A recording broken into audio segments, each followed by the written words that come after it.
140 assembly നിയോജക മണ്ഡലങ്ങളിലായിട്ട് 3 യാത്രകൾ നടത്തിയല്ലോ. വലിയ പങ്കാളിത്തം ഉണ്ടായിരുന്നതാണ്. 10,000-ൽ കൂടുതൽ ആളുകൾ പങ്കെടുത്ത ഒട്ടേറെ യോഗങ്ങൾ നടന്നു. ഈ പൊതുവെ യാത്രയൊന്നുമായിട്ട് അതിന് പല സ്ഥലങ്ങളിലും കമ്പാരിസൺ ഇല്ല. പൊതുവെ യാത്ര ചിലയിടങ്ങളിലെങ്കിലും 3 മണ്ഡലം കേന്ദ്രീകരിച്ചിട്ടാണ്. എങ്ങനെയാണ് ഇത്ര പെട്ടെന്ന് ഇത്രയും സ്ഥലങ്ങൾ കവർ ചെയ്യുന്നത്? ഞങ്ങൾ 3 ജാഥ നടത്തി, ചില ജാഥ 15 ദിവസം നടത്തിയിട്ടാണ് ഇത്രയും സ്ഥലം കവർ ചെയ്തത് സമയമെടുത്തിട്ട്. എങ്ങനെയാണ് ഇത് ഇത്രയും പെട്ടെന്ന് കഴിയുന്നത്? അപ്പൊ അത് വെറുതെ ഒരു എത്ര പരിശ്രമിച്ചാലും UDF അനുകൂലമായ ഒരു അന്തരീക്ഷം ഉണ്ടാക്കാനോ ഒരു ഭരണവിരുദ്ധ വികാരം കേരളത്തിൽ ഉണ്ടാക്കാനോ സാധിക്കില്ല. ജാഥ വൻ വിജയമായിരുന്നു.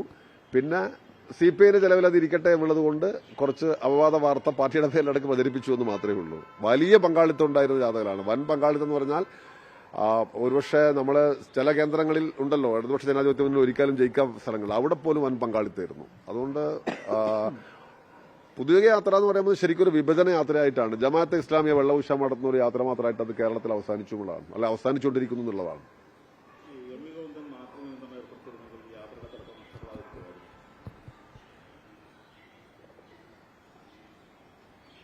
വേറെന്താ ഇന്നത്തെ സെക്രട്ടേറിയറ്റിലെ ഈ തെരഞ്ഞെടുപ്പുമായി ബന്ധപ്പെട്ട അതുപോലെ തന്നെ സ്ഥാനാർത്ഥി നിർണ്ണയവുമായി ബന്ധപ്പെട്ട കാര്യങ്ങളൊക്കെ ചർച്ച ചെയ്തിട്ടുണ്ട്. ഇല്ല, ഇന്ന് സെക്രട്ടേറിയറ്റ് മുമ്പ് ജനറൽ സെക്രട്ടറിയുടെ അഭാവം ഉണ്ടായിരുന്നു. കാരണം സഖാവ് ആർ നല്ല കണ്ണു നിര്യാതനായി. അപ്പോൾ അതിന്റെ വളരെ മരണാസന്നനായതുകൊണ്ട് ഞങ്ങളത് അത്തരം കാര്യങ്ങളിലേക്ക് കടന്നില്ല. മറ്റ് കാര്യങ്ങൾ മാത്രമേ ചർച്ച ചെയ്തുള്ളൂ. ഇത് പിന്നെ മാത്രമല്ല, അത് സംസ്ഥാനമാണ് ചർച്ച ചെയ്തിട്ട് അംഗീകാരം വാങ്ങിക്കുകയാണ്. നിലവിൽ അതിന്റെ ഒരു പുരോഗതി എന്താണ്? തെരഞ്ഞെടുപ്പുമായി ബന്ധപ്പെട്ട തെരഞ്ഞെടുപ്പിൽ എന്തായാലും ഇടതുപക്ഷ ജനാധിപത്യ മുന്നണി 3ാം ഊഴം വരുന്നതാണ് ഞങ്ങൾ ഉറച്ചു പ്രതീക്ഷിക്കുന്നത്. അപ്പോൾ അതിനുവേണ്ടിയുള്ള ഞങ്ങളുടെ ഭാഗത്തുള്ള തയ്യാറെടുപ്പുകളൊക്കെ മുൻകാലങ്ങളെക്കാൾ നന്നായിട്ട് ചെയ്യുന്നു. അത് അത്രയേ ഉള്ളൂ. മറ്റു കാര്യങ്ങൾ അല്ല, സിറ്റിംഗ് MLA-മാരും എല്ലാവരും മത്സരിക്കണമെന്നില്ല, എല്ലാവരും മത്സരിക്കാതിരിക്കണമെന്നില്ല. ജയസാധ്യതയാണ് പ്രധാനപ്പെട്ട കാര്യം. അത്തരം CPIയുടെ സ്ഥാനാർത്ഥികളൊക്കെ മികച്ച സ്ഥാനാർത്ഥികളായിരിക്കും. ജനങ്ങൾക്ക് വോട്ട് ചെയ്യാൻ തോന്നുന്ന നല്ല ഒന്നാന്തരം ആളുകളെയാണ് മത്സരിപ്പിക്കുക. മാർച്ച് ആദ്യവാരത്തുണ്ട്.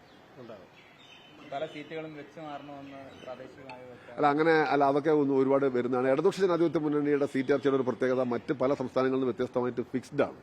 എന്ന് പറഞ്ഞാൽ ഇപ്പോൾ തമിഴ്നാട്ടിൽ അല്ലെങ്കിൽ വെസ്റ്റ് ബംഗാളിലൊക്കെ ഈ സീറ്റുകൾ ജയിക്കുമ്പോഴത്തും തോക്കുമ്പോഴത്തൊക്കെ മാറിക്കൊണ്ടിരിക്കും. കേരളത്തിൽ അത് ഓൾമോസ്റ്റ് ഫിക്സ്ഡ് ആണ്. അപൂർവ സാഹചര്യങ്ങളിൽ മാത്രമേ.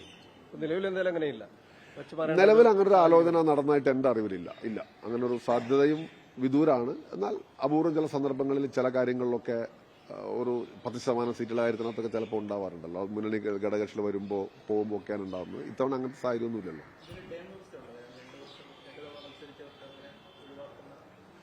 അല്ല, യഥാർത്ഥത്തിൽ CPIക്കകത്ത് ഒരു മാനദണ്ഡം ഇപ്പോഴുണ്ട്.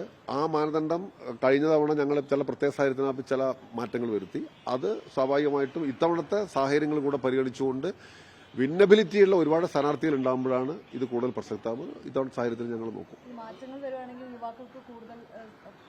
ഇപ്പൊ തന്നെ നല്ലത് യുവാക്കളാണ് CPIക്കകത്ത് സ്ഥാനാർത്ഥികളും ആളുകളൊക്കെ ഭൂരിപക്ഷം യുവാക്കളാണ്. പിന്നെ യുവാക്കൾ എന്നുള്ള കോൺസെപ്റ്റ് തന്നെ മാറിക്കഴിഞ്ഞിരിക്കുന്നു. ഇപ്പൊ 60 വയസ്സൊക്കെ വലിയ യുവത്വമാണ്. ഇപ്പോ നമ്മുടെ ജോസ് കെ മാണിയേക്കാൾ ഒരു യുവാവ് ആരാണ് കേരളത്തിലുള്ളത് കണ്ടു കഴിഞ്ഞാൽ? ജോസ് കെ മാണി. അദ്ദേഹത്തിന് ഇപ്പോ അദ്ദേഹത്തിന്റെ ഏജ് വെച്ച് നോക്കുമ്പോൾ നിങ്ങൾ എന്താണ് പറയുക, പക്ഷെ ഏറ്റവും യുവാവായിരിക്കുന്ന കേരളത്തിലെ നേതാവാണ് ജോസ് കെ മാണി. അപ്പൊ അതാണ് ഈ നമ്മുടെ സമൂഹത്തിന് വന്നിരിക്കുന്ന ഒരു വലിയ മാറ്റം എന്ന് പറയുന്നത്.